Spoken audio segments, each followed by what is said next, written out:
Hola, ¿qué tal amigos? ¿Cómo están? Bienvenidos al Rincón de la Calavera, donde si es oculto, lo encuentras aquí. Un podcast donde hablamos de ocultismo, astrología, tarot, alquimia, lo paranormal, apariciones fantasmagóricas. Y bueno, estoy muy gustoso de poderles dar la bienvenida. Y bueno, pues mi querido amigo Axel, ¿cómo estás, amigo? Gracias, y encantado de estar en este nuevo programa. Axel, ayúdanos, compártanos una breve semblanza de lo que vamos a hablar el día de hoy. Bueno, pues el tema de hoy es sobre Aleister Crowley, uno de los magos más mencionados en los últimos tiempos, de los más reconocidos a nivel mundial. Y pues es alguien que ahorita, como vayamos platicando, se van a ir desenvolviendo. Es una persona que está envuelto en muchas leyendas, en muchos mitos.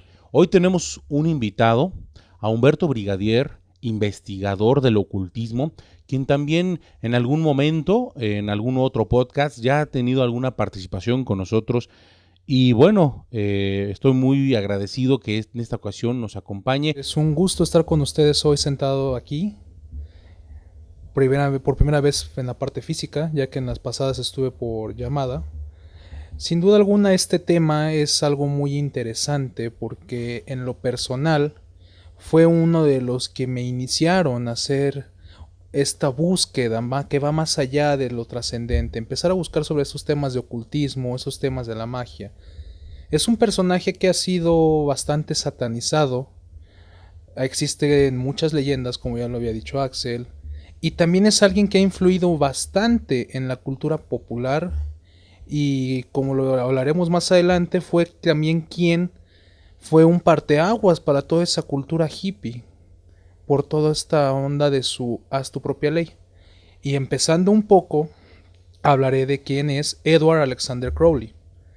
Nacido en Inglaterra el 12 de octubre de 1875, fue hijo de una pareja católica bastante ortodoxa, por así decirlo, bastante apegada a lo mismo. Siendo un niño que queda huérfano, su padre muere y él hereda una cuantiosa suma en la herencia debido a que su padre era un cervecero. Graciosamente, dentro de toda esta historia que conocemos de Crowley, él no bebía, no tenía ese gusto.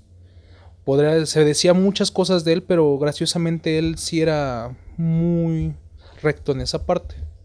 Aleister Crowley influyó también a muchos míticos músicos como los Beatles, Led Zeppelin. Se relacionó con escritores de la talla de Bram Stoker.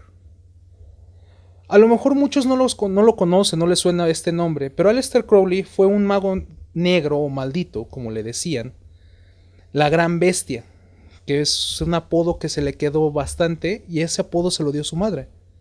Ingresó dentro de varias sociedades secretas, que era, por mencionar, él estuvo parte en el templo de Isis Urania, en la orden hermética del Alba Dorada, en la Otto e incluso hasta en la masonería tuvo sus que veres, su paso.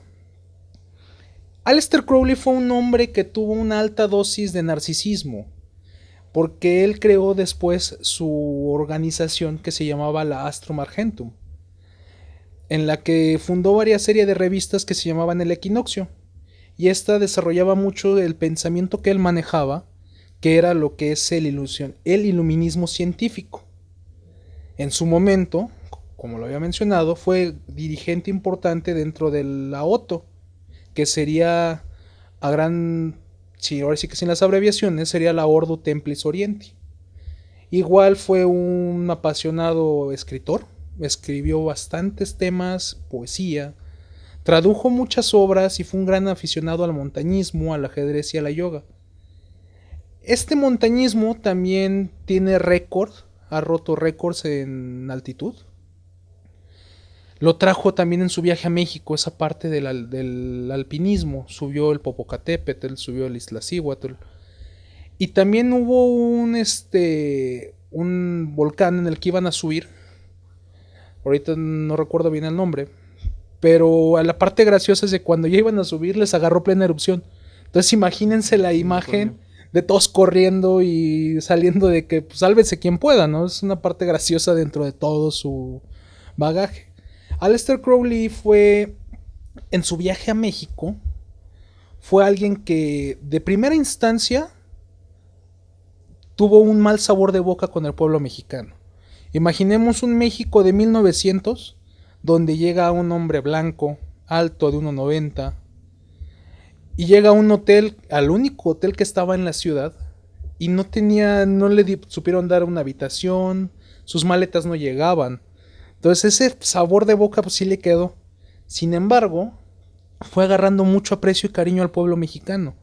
Él decía que el pueblo mexicano está lleno de magia, está lleno de sus culturas, apreciaba mucho, ¿no?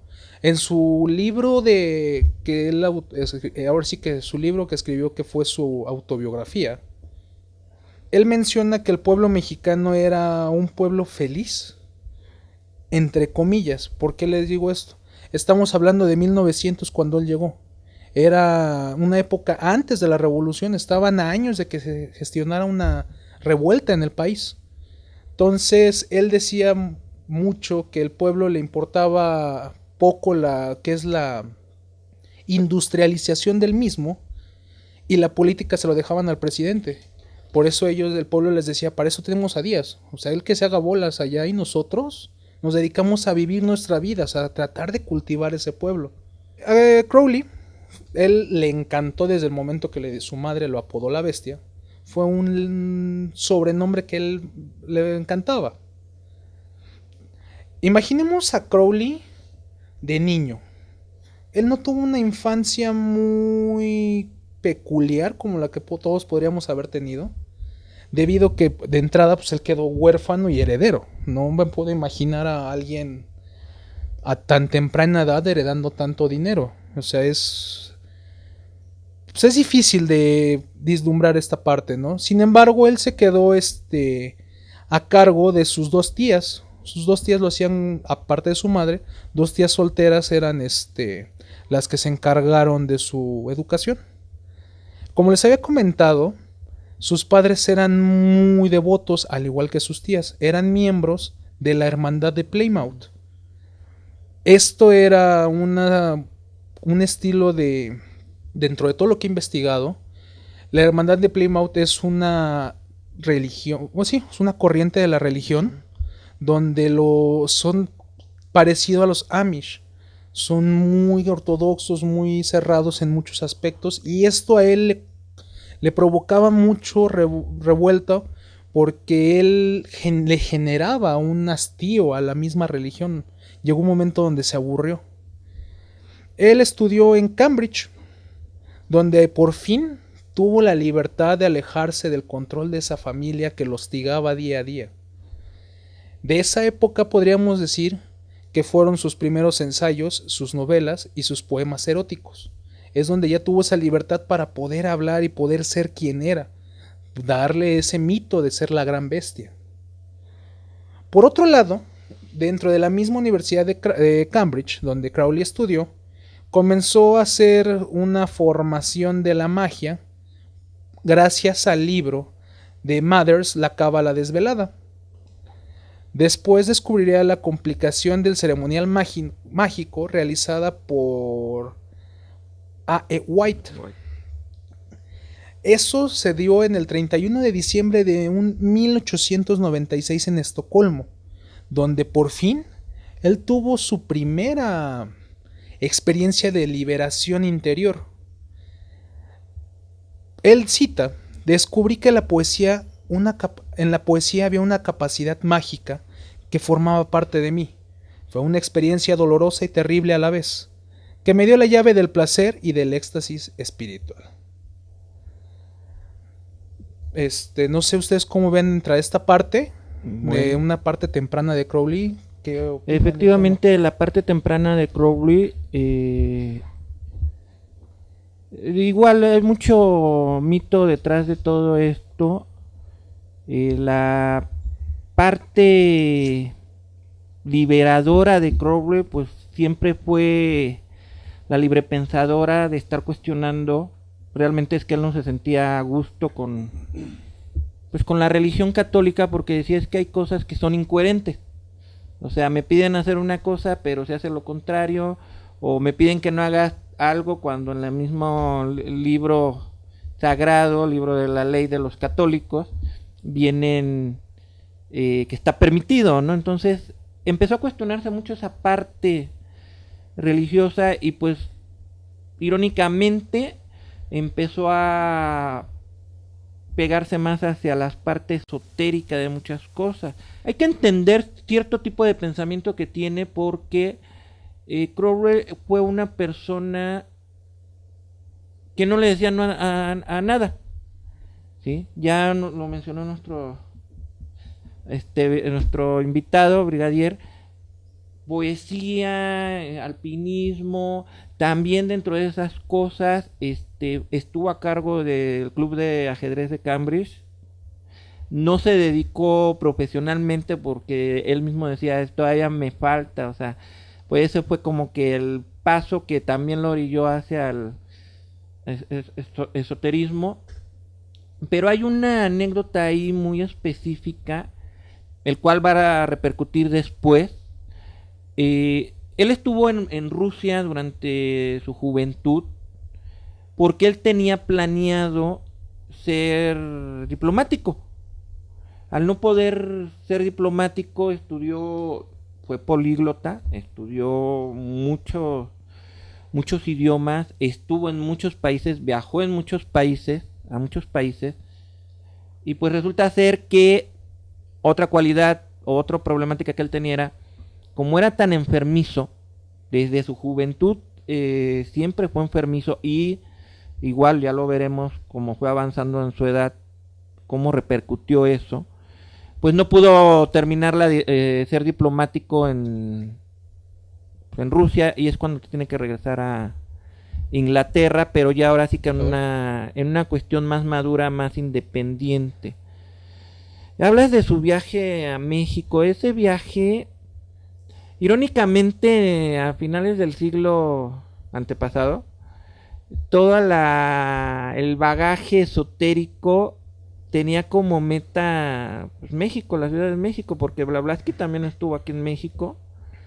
Técnicamente era parada para cualquiera que tuviera el título, que hiciera el título de brujo, de mago. Pero él no vino con esa intención, él vino exactamente a escalar, a conocer las montañas, ¿no? Esa anécdota que tú cuentas, si mal no recuerdo, es el volcán de Colima, sí, el que ya les estaba haciendo erupción. Aquí en México contrajo dengue, también fue de sus malas pasadas, pero efectivamente él estuvo muy enamorado de la magia que tenía México.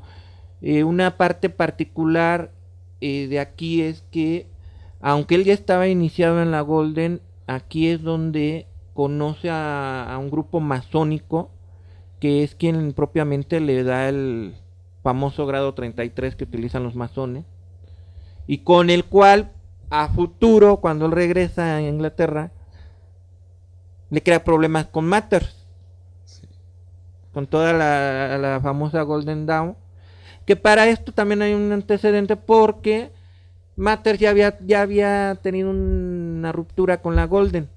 Entonces cuando Crowley trata de apoyarlo, también lo empiezan a hacer a un lado. Al final, ya siendo más grandes, hay ahí una situación que ahorita más adelante también voy a retomar. Crowley empieza a pensar que Matters lo está haciendo brujería.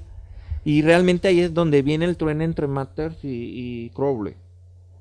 Entonces, esto ahora sí que este periodo que estamos abarcando, que es un periodo temprano, pues ya nos daba un Crowley, ya en esos antecedentes, enfermizo, con esa ansia de aprender, de conocer, de viajar, y lógicamente enamoradizo, ¿no? Sus poemas en esa época, aunque todavía no tenían ese tinte erótico, ya iban mucho de la mano con pues con estarle endulzando el oído a las mujeres, ¿no?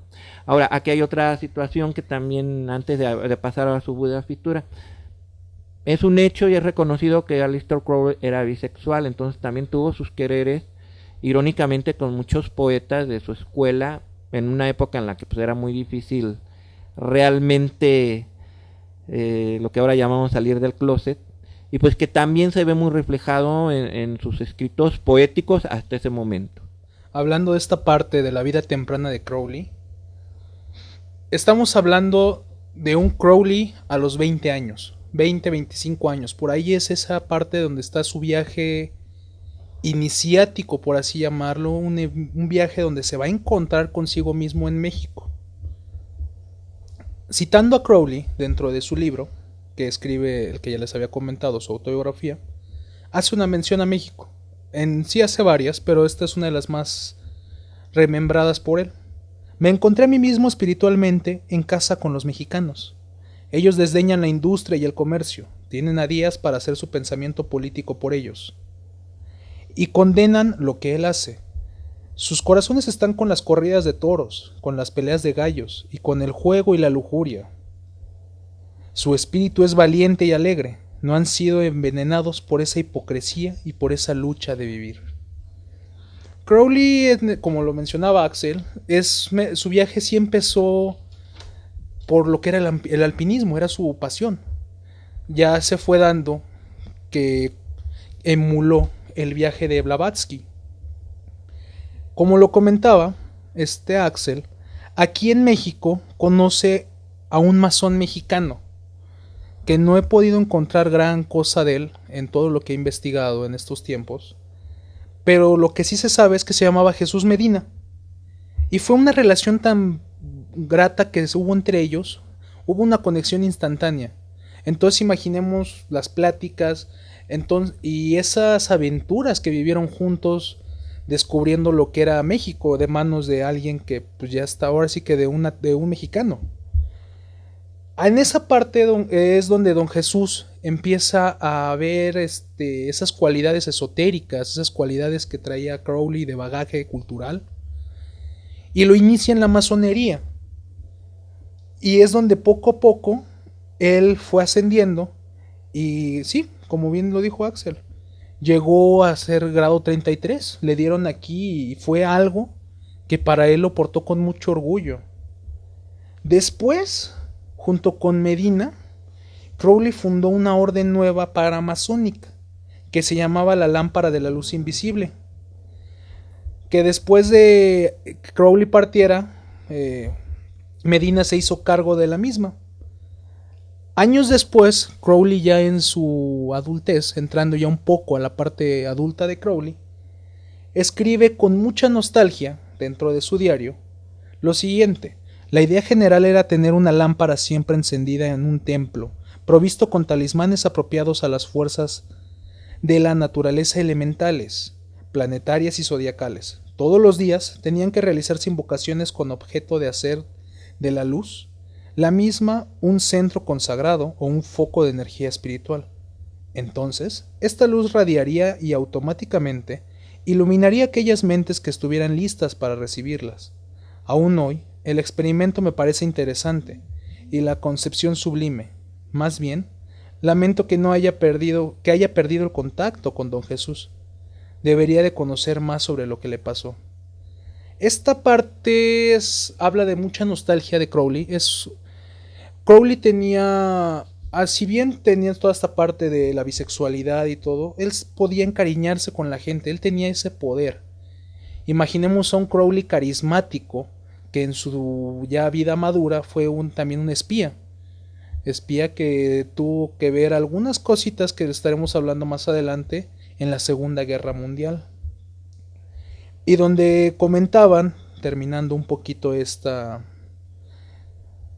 intervención, es donde se contagia, siendo que pues era enfermizo. O sea, desde que nació Crowley tuvo ciertas cosas que lo notaban para ser un semidios. Tuvieron que operarlo porque nació con el prepucio completamente cerrado, lo tuvieron que abrir para que pudiera ahora sí que hacer sus necesidades. Y esta misma similitud lo encontramos con otros iluminados. Entonces es esta parte que le da ese poder a Crowley para decir y sentirse una persona con el mismo poder como lo fue un Buda, por así decirlo. Y él se contagia en lo que es la parte de Veracruz. Es donde lo pica un mosquito. Ya cuando iba a regresar, imaginemos un Crowley que ya muy apasionado, muy feliz, pues se contagia y dura unos días enfermo aquí. Igual existe otra anécdota bastante graciosa y muy interesante, donde Aleister Crowley tenía un lema, o era su haz tu propia voluntad. Y esto es una parte fundamental de la vida de Crowley y nos puede ayudar a entender por qué fue lo que hizo en toda su vida. Él siguió su propia voluntad. Esta anécdota me causó mucha risa en su momento, porque narra que estaba en un casino en la Ciudad de México. Estaba el casino por la avenida la avenida Revolución, por a la altura de Tacubaya. Imaginemos esta parte, está un casino lleno de mesas, dinero, fichas. Ya había luz en ese momento. Entonces empiezan a escuchar el crujido del edificio y empiezan a ver cómo se va la luz. Y sorpresa, estaba temblando, le agarró un terremoto en la Ciudad de México. Imaginemos entonces esa parte graciosa, estaba temblando para su sorpresa. Y Crowley, fiel creyente de su frase, haz tu voluntad, al apagarse la luz, recogió todo el dinero de las mesas y se fue. En ese lapso, en lo que llegaban a poner las velas, cuando ya entraron con luz de vela, la sorpresa fue grande de que pues no estaba Crowley ni el dinero. Imaginemos esta parte cómo lo rompe, ¿no? Esa parte graciosa de Crowley también tenía sus momentos interesantes y graciosos, siendo la gran bestia. Para este entonces hay que entenderlo, ya a ciencia cierta, y vamos forjando lo que es un Crowley adulto. Era un hedonista convencido, bajo esa misma premisa, haz tu voluntad. Dicha premisa fue escrita en su libro de la ley, un libro que fue prohibido en muchos lugares, por lo mismo, fue venerado y odiado. Lo escribió este libro en su viaje al Cairo, donde solía comentar, o alardear en cierto punto, que le fue dictado por un ser divino, una noche que él pasó dentro de la cámara del rey de la Gran Pirámide del Cairo. Este libro lo decía que le fue susurrado por un dios demonio, y fue un mensaje embadurnado en las invocaciones ocultistas. De entonces, para esta parte, nace también ya la leyenda de Frater Perdurabo. Esa parte de cómo él empieza a adquirir ciertos nombres, desde la Gran Bestia 666 hasta Pater Perdurabo, hasta Maestro Terión. Y son partes muy importantes porque él era estudiante de la Gematia, por eso al final se cambió el nombre, porque él sacaba siempre las cuentas de, bueno, tanto por tanto me da tanto. Y el hecho de cambiarse el nombre a Aleister tiene su porqué. O sea, la suma de esos números fue un total que siempre lo acompañó toda su vida, el famoso 93, y que tiene que ver con todas las escuelas esotéricas que algunos estudiosos del esoterismo decimos que él rompió por toda la revolución que hizo de manera energética, de manera espiritual, hacia cómo se estaban manejando las escuelas esotéricas en Europa en ese entonces. Frater Perdurabo juró que él renunciaría de sus posesiones personales hasta el último penique, y también que no permitiría que ningún afecto humano le frenara. Los términos fueron aceptados, y le fue concedido mucho más de lo que él había imaginado posible para cualquier hombre encarnado. Por otro lado, el precio que ofreció fue estrictamente llevado a cabo como si lo hubiese dictado Shylock. Todos los tesoros terrestres que poseía le fueron quitados, y esto de una manera tan brutal y cruel que la pérdida de los mismos fue la parte menos dolorosa. Todos los afectos humanos que él tenía en su corazón, o aquel corazón ansiaba el amor como muy pocos lo han experimentado, fueron arrancados y pisoteados de una forma tan infernal y con tanto ingenio que intensificaron la tortura hasta a unos grados incalculables que demostraron su perseverancia. Son inexplicables las atrocidades que acompañaron cada paso de su iniciación. La muerte arrastró a sus hijos a la tumba con mucha lentitud. Las mujeres que él amaba bebían hasta perder el conocimiento y la demencia delante de sus propios ojos, o le devolvían su devoción apasionada durante muchos años con la moneda de la traición en el momento que él depositaba su confianza en ellas. Su mejor amigo, que le llevaba la maleta, le robó los objetos que llevaba en ella y traicionó a su maestro. Los discípulos le abandonaron y le dejaron solo. Su madre le crucificó y le mancilló durante los 9 años que estuvo crucificado. Ahora que él ha resistido todas las pruebas hasta el final y siendo maestro de la magia, tiene la fortaleza necesaria para trabajar su verdadera voluntad. Y esta voluntad es establecer sobre la tierra su palabra, la ley de Telema. Para él no existe otra voluntad, y todo lo que él realiza está dirigido a ese solo fin. Todas sus orgías son fructíferas. Lo que para él era un trabajo de todo un mes cuando era adepto mayor, es hoy en un día, solo una cuestión de minutos, con las palabras de su voluntad, vibradas en el tono adecuado en los oídos debidamente preparados. Frater Bravo es el nombre que él agarra propiamente entre la Golden Dawn y el Astrum Argentium, conocido como la AA.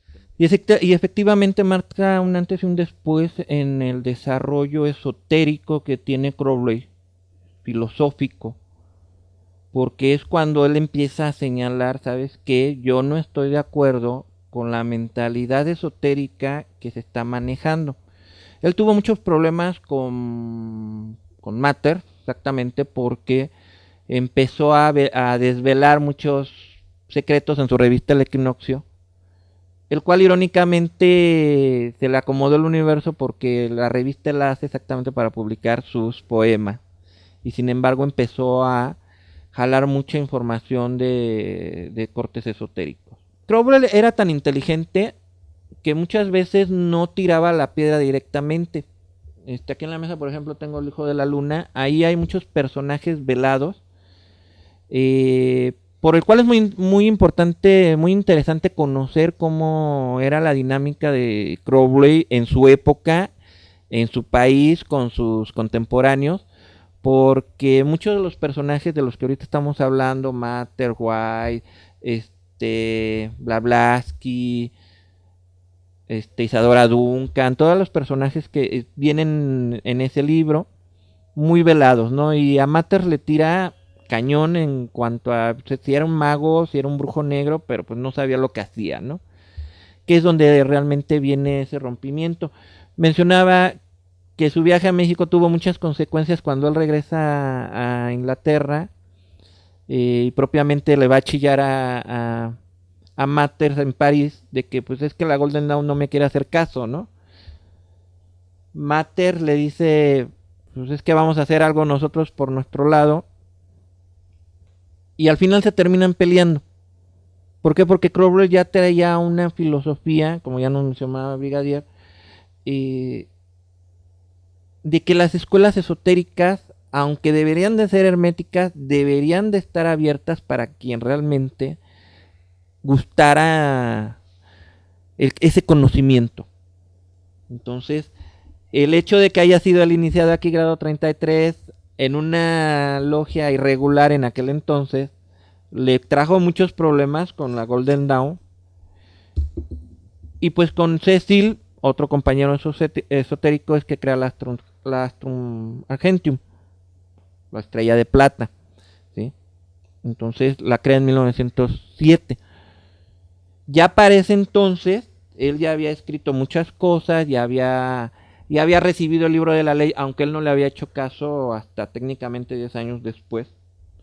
Y pues es lo que ya empieza a marcar un Crowley más maduro en varios aspectos, ¿no? Ya para el 1903 él ya se había casado por primera vez con Rose Kelly, ya había roto con la Golden Dawn, ya había creado la AA y ya estaba encaminado hacia el mito, hacia la leyenda de Aleister Crowley, que es el que por lo regular la gente popular conoce. Entrando en esta parte, como lo mencionabas, ya estamos tocando al Aleister Crowley maduro. En 1920, ya estando en edad madura, él se muda a Sicilia, donde él establece lo que sería la abadía del Telema, que fue la sede de su nueva religión, o como él lo quería ver. Ahí buscó la iluminación espiritual y se declaró ipsissimus, más allá de los dioses, en el 1921.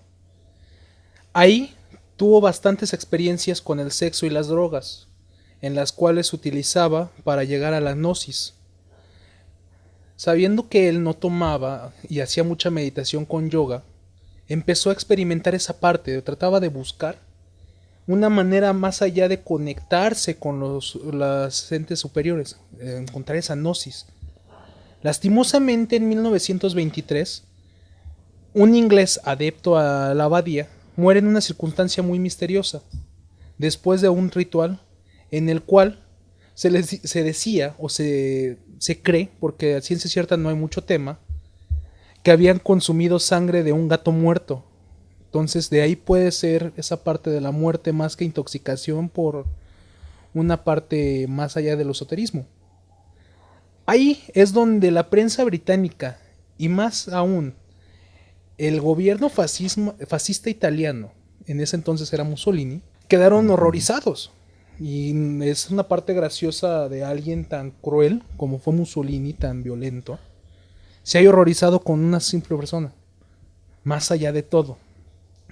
Gracias a esto, Crowley fue expulsado de Sicilia y la abadía cierra, haciendo que todo este grupo se pierda. Y aquí voy a abordar otro Crowley que es muy desconocido, aunque hay mucha leyenda, ¿no? El Crowley espía. Estamos hablando de la preguerra, de la primera gran guerra. Digo, porque en aquel entonces todavía no sabían cuántas guerras mundiales iban a tener. Y el círculo que él frecuentaba, la dinámica con la que él se desenvolvía fue muy llamativa para el control de espionaje inglés, lo que ahora se conoce como el MI5. Entonces, hay mucho leyenda detrás de cómo fue reclutado para hacer contraespionaje. Entonces, efectivamente, hay mucha literatura que dice que Crowley apoyaba a los nazis, que por eso se fue a Rusia. O sea, realmente es que sí hay documentos que avalan que Crowley estaba haciendo ese contraespionaje previo a la Primera Guerra Mundial. Esa fue una de las razones por las cuales Mussolini lo tenía muy marcado cuando, por estas razones, él se va a Celefu a fundar la Bahía Telémica, ¿no? Y aquí nos saltamos ahí un pedacito porque, por ejemplo, él ya ni siquiera estaba tan al frente de la AA cuando Theodore Roosevelt, líder en ese entonces de la OTO, por unas cuestiones que él publica en el Equinoccio, le va a echar pleito.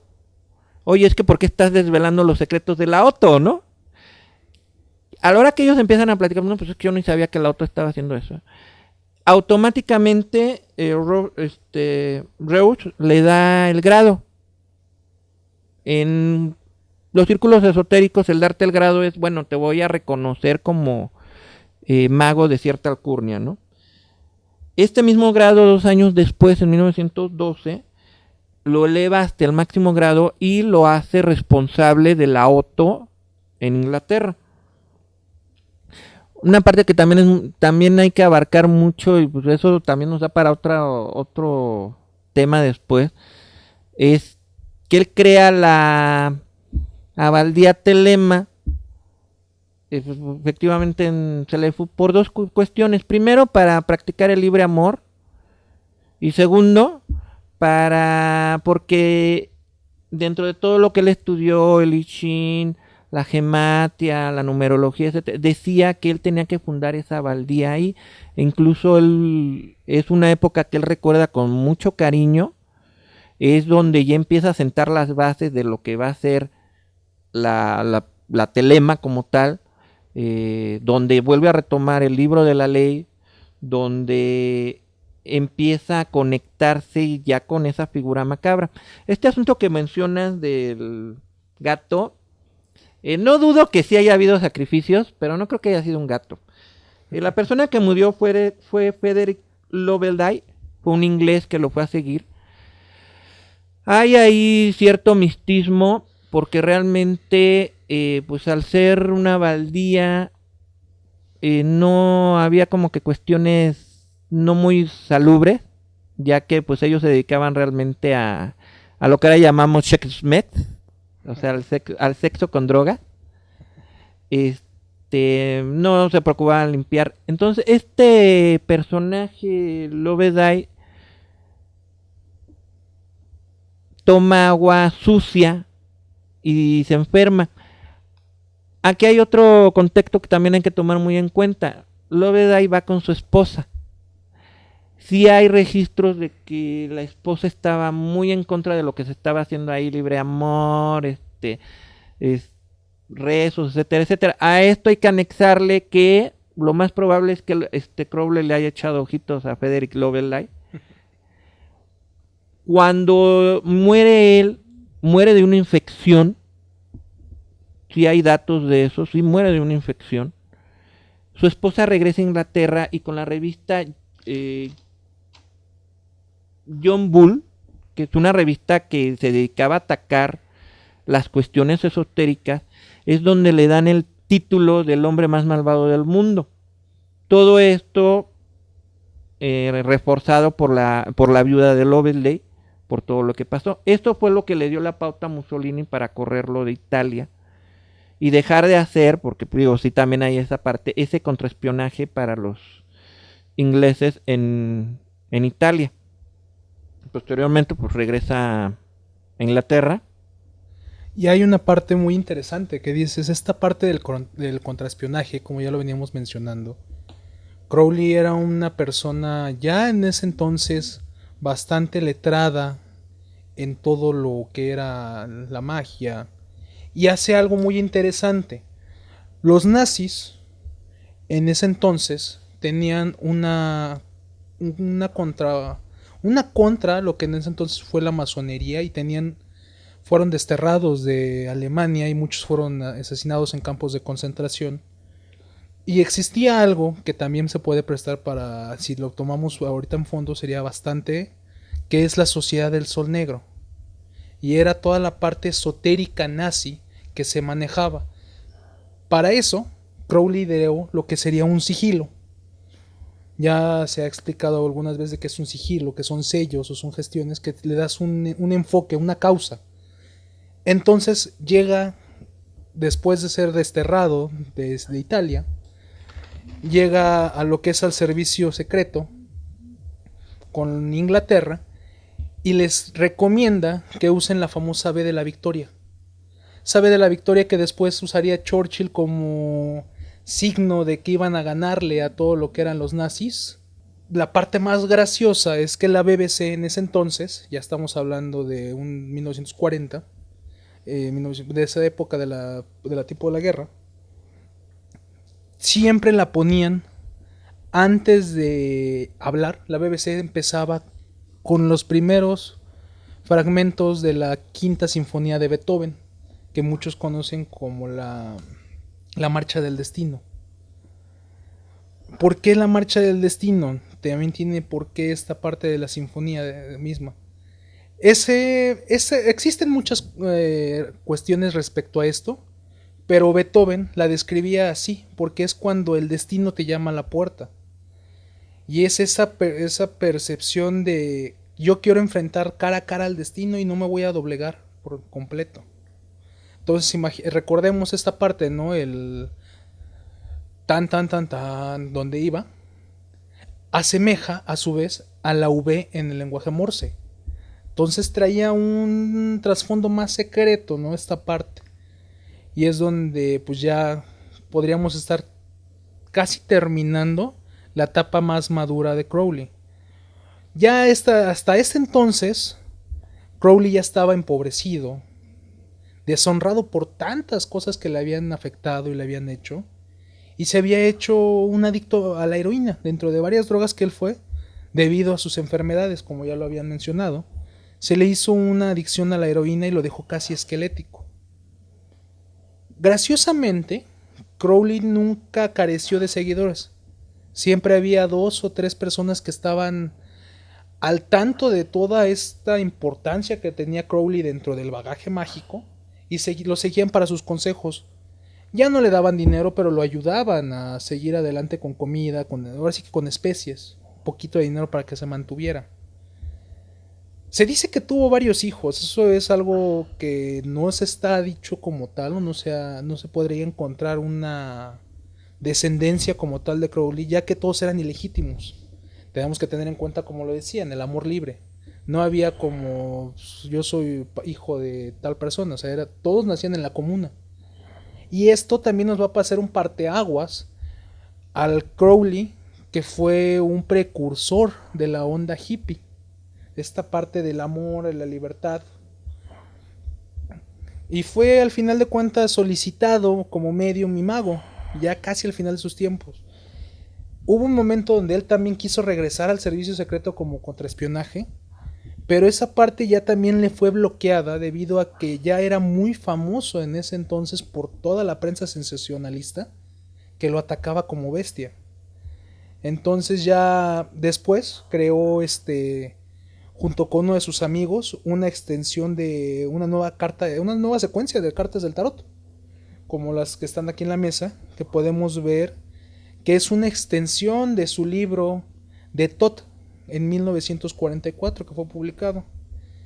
Al final de sus días, Crowley muere en una casa hogar, por así decirlo, tipo asilo, en Hastings, en Essex, en 1947. Ahí hay varias cuestiones, ¿no? Ahí ya estamos viendo un Crowley drogadicto. Si nos ponemos en la época en la que a él, por razones de salud, tenía que meterse morfina. La morfina en aquel entonces lo que para nosotros ahorita es el paracetamol. Entonces no estaba todavía muy bien documentado. O sea, no es que él fuera un drogadicto como tal. Más bien se hizo adicto a esas cuestiones. Aquí hay otra cuestión. La medicina que él tomaba para el asma venía directamente de Alemania. Entonces, entre las dos guerras, al dejarse de surtir de esa medicina, lo que le empieza a entrar, pues lógicamente es a la morfina, a la heroína, que era lo que le calmaba ese tipo de ataques. Una cuestión que, por ejemplo, no se trabaja mucho en Crowley es, él tuvo varias operaciones de nariz, por lo mismo de todo lo que se metía, de la heroína que se metía, se le fue acabando. Entonces sí tuvo varias operaciones de nariz, pero una parte, digo, al final hay mucha leyenda alrededor de él. Realmente es que él sí pudo superar su adicción. Esta parte de que no tuvo una descendencia, ahí sí estoy totalmente en desacuerdo. Sí hay descendencia, sí hay documentos. Simple y sencillamente tenemos a Lala Sasa y tenemos a Alistair Twig, que fueron hijos que sí están reconocidos, aunque están fuera de matrimonio. Una anécdota que hay de él en esos aspectos es, él estaba muy pegado en aquel entonces, posguerra, primera guerra y pre-segunda guerra, hacia el misticismo alemán. Entonces, en algún momento él pensó en iniciar a Adolf Hitler en la telema. Renunció a esa parte cuando expulsan a todos los grupos esotéricos de Alemania, entre ellos la telema. Entonces, cuando expulsan al líder de la telema en Alemania, él declara a Hitler como mago negro y se vuelve contraparte de lo que está pasando. También una cosa que discrepo mucho, hay mucha leyenda en que murió solo, murió pobre, murió olvidado, y no es cierto.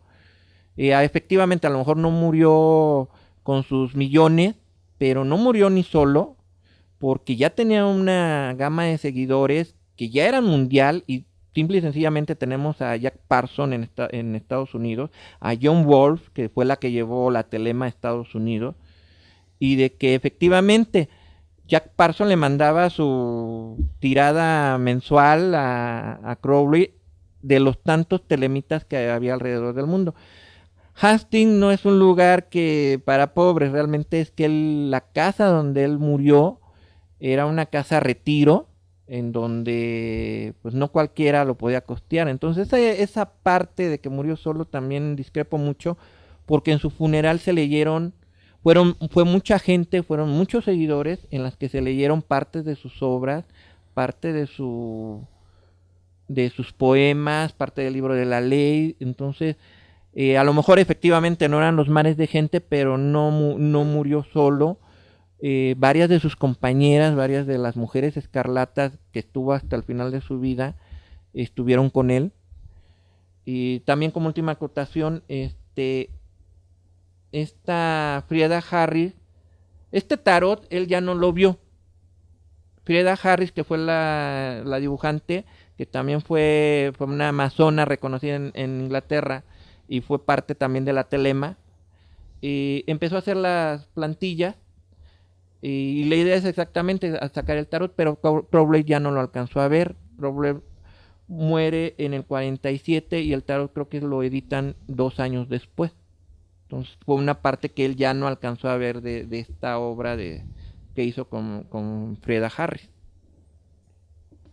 Bien, pues en otro orden de ideas, también es importante mencionar algunos aspectos que hubo seguimiento con relación a Aleister Crowley, con la música, y por mencionar algunos casos, pues no tenemos ahí algunos datos interesantes que seguramente nos vas a compartir, Axel, con los Beatles, con los Rolling Stones y otras personalidades asociadas inclusive a los objetos o inmuebles que dejó Aleister Crowley. Quiero hacer la sugerencia de que efectivamente para otro tema sea toda la influencia esotérica en la música. Entonces, más que enfocarme en la música, me voy a enfocar en otro tipo de cuestiones, ¿no? Ha habido películas que han tratado de hablar de la vida de Aleister Crowley, algunas más tipo documental, otras más poniéndolo como esa figura maligna, macabra. Una de ellas es Bodas Químicas de 1908, dirigida por Julian Doyle. Ahí quien lo interpreta es Simon Callow. Es un actor inglés. Es una película, pues está palomera. Yo realmente no se apega nada a lo que fue su vida. Lo muestran como un mago negro, ¿no? Está Valdía Telema del 2007 de Vincent Jennison. Ahí lo interpreta Mike Ketcher. Propiamente esos son los 3 años que él pasa en Celefu con la Valdía Telema. Hay otra película, digamos, de corte casera, que se llama En busca de la gran bestia del 2009 de Josh Handrak. Tratan de tomar la vida de Crowley un poquito más humana, pero igual sigue rodeado de mucho misticismo. Hay muchas escenas de tipo onérico, entonces como que se empieza a perder ahí la película un poquito. Hay otra que se llama Aleister Crowley, la leyenda de la bestia, de Don Lemlin. Esa película, esa sí no la he podido ver, no la he podido conseguir. Y está un documental, bueno, no es cierto, está una película que se llama Perdurabo, es un corto realmente del artista español Carlos Ataiz, del 2003. Se supone que está firmada en una copia de la telema, es propiamente, es una historia inventada, es una historia inventada. Yo realmente no la recomiendo, pero la pueden encontrar en YouTube, ¿sí? En lo que son otros tipos de cuestiones, Óscar Redondo, escritor español, escribió Los magos de la guerra, que es exactamente donde abarca, no solamente con Crowley, sino con varios magos, brujos de la Segunda Guerra Mundial, cómo se desarrolla la lucha, lo que ya comentaba nuestro brigadier, en las cuestiones esotéricas, la guerra mágica, ya no la guerra de espionaje, ya no la guerra de balazos, sino la guerra mágica. Se llama Los magos de la guerra. Es un libro que lo pueden conseguir virtualmente en cualquier tienda de prestigio. Y pues eso nos lleva pues a los de siempre. Estaba viendo, ¿no? Alan Moore utiliza el personaje en Prometea, en Hellblazer y desde el infierno, ¿no? Desde el infierno podemos ver ahí un par de cuadros en su juventud. En Prometea incluso tiene un número completo para él, desde las cuestiones esotéricas, ¿no? Neil Gaiman, uno de los personajes de Buenos Presagios, se llama Crowley, que propiamente es un Lucifer, pero a través de su vida fue una de las tantas encarnaciones de Crowley. Y también aparece un Crowley muy velado como Roderick Burnett en la serie de Statman, también de Gaiman, en el cual él es el que captura a Morfeo. Digo, para quien no ha leído la obra, sabrá de lo que estoy hablando, ¿no? También aparece en la revista nueva de Chilling Adventures de Sabrina, de la cual se acaba de basar la serie, de Robert Aguirre Sacasa. Aparecen un par de cuadros e inclusive se menciona esta parte de su bisexualidad. Hay una de las novelas gráficas más nuevas que hay, que igual vuelve a retomar la parte de la guerra mágica, se llama Alistair y Adolf, que vuelve a narrar esa contrapartida que había de los aliados y contra los nazis, ¿no? Y de lo más reciente que ha habido son uno que se llama Buscando en el Páramo, que trata de retomar la vida de Crowley, igual desde un aspecto más humano, por eso se llama Buscando en el Páramo, y una novela gráfica francesa que se llama Requiem, Caballero Vampiro, en donde se supone que muchas personalidades regresan a la vida como vampiros, y ahí hay un Aleister Crowley, es un personaje totalmente negro con el 666 en rojo en su frente. También Grant Morrison en Asylum Arkham, una de las historias de Batman, hay unas menciones muy específicas de por cómo el Joker hace esa analogía de haz lo que te plazca, ¿no? Como tal. Aquí en México se editó una revista que se llamó Duda. En el número 161 hay un título que se llama Aleister Crowley, el último gran iniciado, que también narra partes de su vida desde cómo los conceptos de Duda lo estaban manejando. Hay otro libro que se llama Guerra en el Cielo, perdón, es un cómic. Guerra en el Cielo, ahí Aleister Crowley es el malo, trata como que de pervertir a los ángeles para que luchen la guerra mágica. Mike Mignola con Hellboy también hace un montón de menciones de Crowley, de todo su conocimiento de la Golden Dawn, de la Otto. Y ya para ir terminando, yo les recomiendo una serie que se llama Strange Angel, acaba salió en el 2008. Más que hablar de Crowley, habla de Jack Parson, pero hay muchas menciones, incluso aparece el personaje de Aleister Crowley. La parte de cómo Crowley hasta el espacio nos llevó, ¿no? Porque Jack Parson fue de los pioneros para los viajes de la NASA, ¿no? Y cómo a través de todas las cartas que se escribieron Jack Parson y Crowley, inspiró a Parson pues para seguir esa línea pues ahora hay que conquistar el espacio. Me gustaría cerrar un poquito en la parte de la contracultura pop, donde Aleister Crowley hace una aparición en la portada del álbum Sgt. Pepper's de los Beatles, donde aparece, si mal no recuerdo, en la parte superior izquierda, es la segunda persona. Es un gordito calvo que lo podemos ver. También hay canciones inspiradas en él. David Bowie tiene 2 canciones, que es El hombre que vendió al mundo y Arenas movedizas, que es The Man Who Sold the World and Quicksand. Ozzy Osbourne, cuando se hace solista, hace una canción intitulada Mr. Crowley.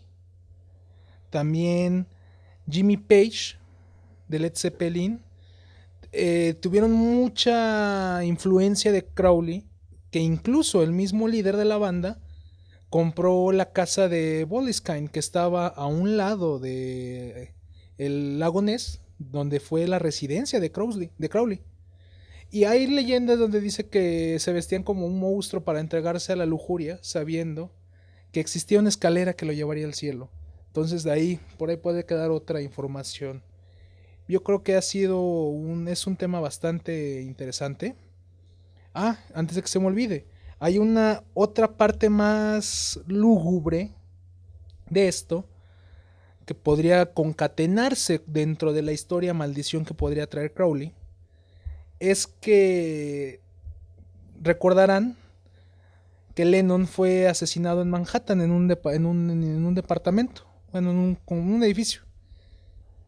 En ese edificio décadas antes, Crowley había vivido también. Entonces es una parte de la maldición que se tiene dentro del mismo.